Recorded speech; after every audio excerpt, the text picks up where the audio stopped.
This week on Channel 8 News, we'll talk about the construction, the history of Thanksgiving, international student breaks, and more. Channel 8 News starts right now.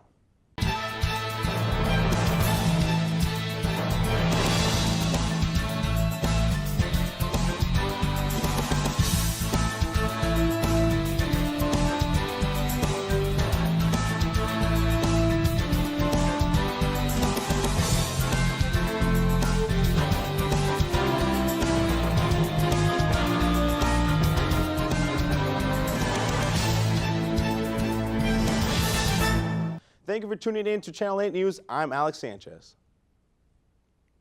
Last week, Mayor Grace Rice had the opportunity to ask some international students about what they do during break from school. Mayor Grace? It's the start of the holiday season, which means students across the country are going on break. For many students, this means going home to their families, enjoying a Thanksgiving meal, and partaking in different holiday festivities. However, many international students have a different story. A few international students from Northwest explained what their plans are for break. There are most international students that just stay on campus and do nothing, or it can be really tough for them. So it all depends. It all depends on who is who. I'll probably stay at one of my friend's place in the dorms, because going back home for a week, it's not that feasible. A 24 hours flight back and forth.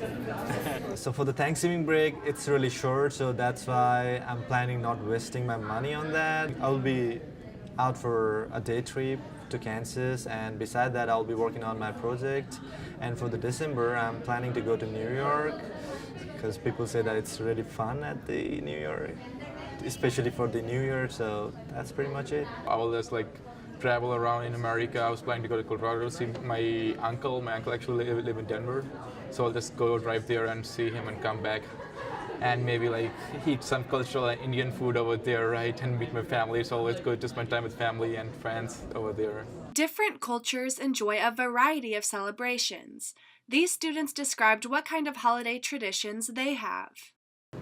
I remember back in Nigeria, then there's always something called masquerade.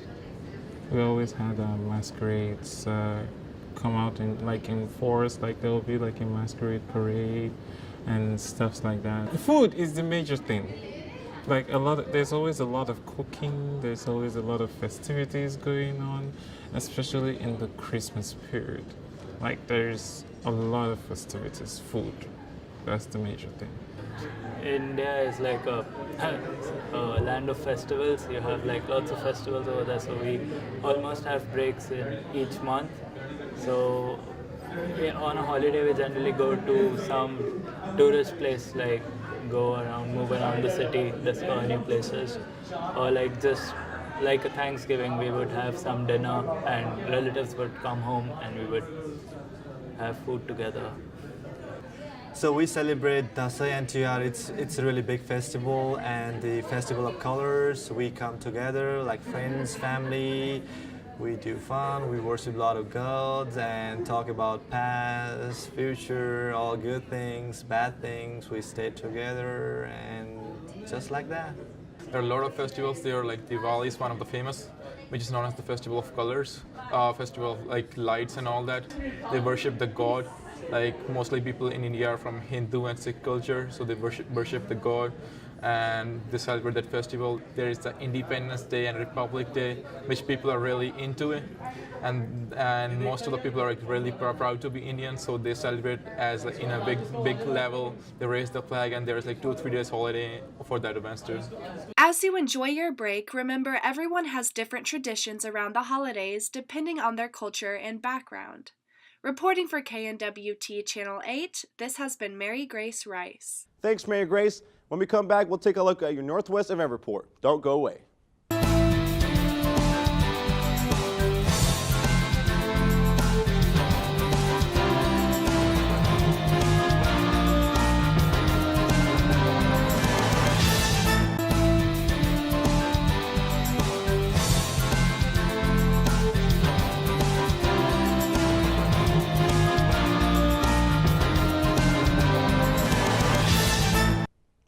Welcome back to Channel 8 News. I'm Alex Sanchez, and this is your Northwest Event Report.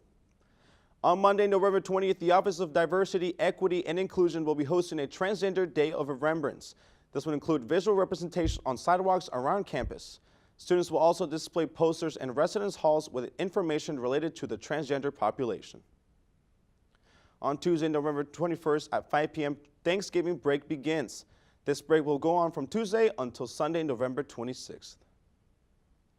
We're going to take a break from your Northwest Event Report for our reporter Hayden Ali to share what the on-campus maintenance hall is all about. When we come back, we'll take a look at some more upcoming events. The end of the 2017 fall semester is near. The construction for the new Fieldhouse is just beginning. It is located on the northwest side of campus, across the street from Bearcat Stadium. I was able to talk with Mr. Peterson to find out more about Hughes Fieldhouse. It's the Hughes Fieldhouse. It's mainly a 300-meter indoor track with 100 yards of turf inside of that. So for our outdoor sports, it's a practice facility, except for track, which would be a intercollegiate. We can host meets there, so it'll be an actual event facility. It's going to be one of probably a dozen or so in the nation of that size. The main thing is that big open space for your outdoor sports, where they can really get live game type of scenarios inside, and then also the rec programming, things like indoor soccer. You can do ultimate frisbee in the middle of the winter, stuff like so it's. The possibilities are endless because it's just a big, large, open span space. The new Fieldhouse brings many training opportunity for Northwest sports. Baseball, softball, football, soccer, our outdoor sports, they will use it heavily, especially in the spring. In the fall, they will a little bit. Baseball, softball have fall ball, what they call fall ball. Football won't use it that much in the fall because they're in season. So if it's cold outside and you're going to play in the cold on Saturday, you're going to practice in the cold all week, Andy said that the funding will come from a variety of different sources. Well over half is donor funding. Donors have thrown a bunch of money in on it. The universities put a little bit of capital towards it. On top of all that, and the exciting thing about it really for the university as a whole is our students 2 years ago or last year adopted a campus master plan fee. Per credit hour for this building, among other things going on campus. So the students have invested in it. Since the students are helping the funding, they also get the opportunity to use the facility for various different activities. Besides it just being an athletic facility, and a practice facility and a competition venue, we were working on a vast array of developing our club sports, intramurals, open recreation. We've got a rec center. But it's a little bit limited on the things you can do in the fall, or in the winter when it's snow on the ground. Things like soccer, things like rugby, things like field hockey. You can do this now. We weren't able to do it in the past just because of time and space and personnel. There's a little less than a year left till the predicted completion date of Hughes Fieldhouse. August 1, I believe, is the finish date, open date. So we'll have about a month there before school starts. To really iron things out. We're working on hiring a director for that building right now. I think they're going through the interview process right now. So. Many Northwest students are really looking forward to the new Hughes Fieldhouse and can't wait for it to be finished. Reporting for KNWT News, this is Hayden Ali. Thanks, Hayden. Now let's get back to your Northwest Event Report. On Wednesday, November 29th at 7 p.m. in the Charles Johnson Theater, SAC will be hosting Corey Craig. He will be explaining how he overcame the negative aspects of his life through his engaging, funny, and interactive presentation. Craig is a founder of the Troublemaker Foundation, an organization that aspires youth to achieve their potential through goal setting. Craig's lecture revolves around 3 areas that are crucial for youth: acceptance, empowerment, and achievement. He challenges others to pay it forward and cause a positive ripple effect. All SAC lectures are free and open to the public. Seats are available on a first-come, first-served basis. On Thursday, November 30th, in the Union Ballroom at 9:30 a.m., 12:30 p.m., and 4 p.m., Career Pathing presents The How of Happiness. The session presents the B.K. Taylor. The presentation focuses on how happiness is not a destination, but a state of mind and a choice. This program is built upon the positive psychology. The presentation is free and open to the public. On Thursday, November 30th at 5:15 p.m. at the Thomas Gaunt House, join the Northwest community in the historic Gaunt House for the annual holiday tree lighting. On Thursday, November 30th, from 9:30 to 11:30 p.m. at the Bearcat Lanes, join the Student Activities Council for a fun night of cosmic bowling. This event is free for all Northwest students. On Friday, December 1st, from 3 to 4 p.m. in the Union Living Room, another rendition of First Friday Culture Talks takes place. Students from around the world discuss their cultures and traditions in breaking down stereotypes. On Saturday, December 2nd, from 6:30 to 9 p.m. in the Union, the Office of Diversity, Equity, and Inclusion will recognize the academic achievements of students of color. The celebration will include a dinner and a keynote speaker. Well, that's all for your Northwest November Report. When we come back, we'll take a look at some more recent news and events. Stay tuned.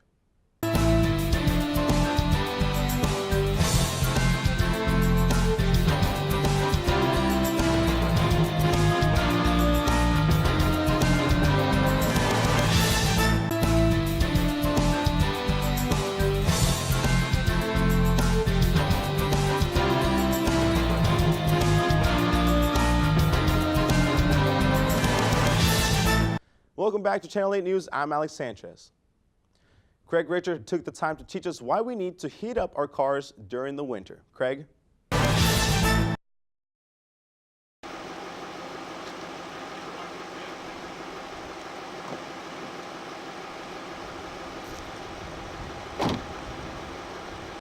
Old habits die hard, and one of the oldest still enforced by many drivers today is that warming up the car for a few minutes is necessary to avoid some kind of damage. Cold driving conditions in the winter are already hard on your car, but you could be making things a lot worse if you're turning your vehicle on in the morning so it can warm up before you drive off. If you're one of the many drivers who thinks it's important to idle your car, turn it on and let it sink in this frigid winter months to protect the engine, you've likely fallen victim to a myth that may be doing more harm than good. All modern cars use fuel injection.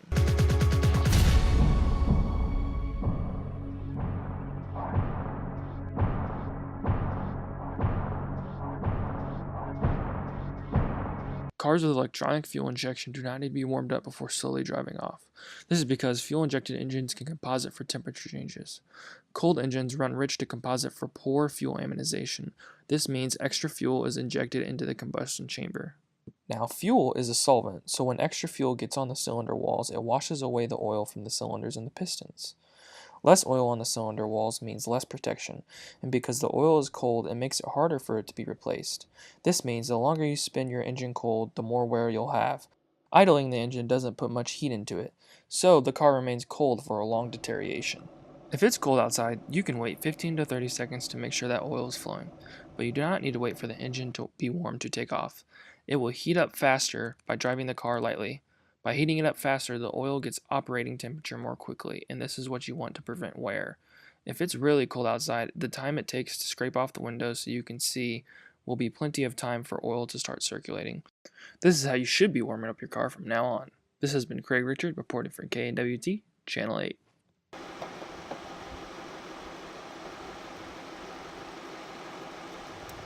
Thanks, Craig.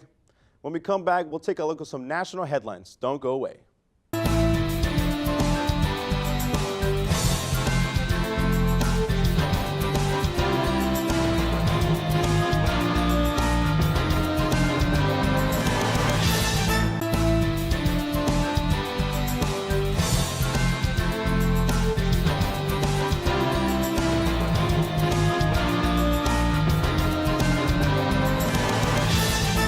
Welcome back to Channel 8 News. I'm Alex Sanchez.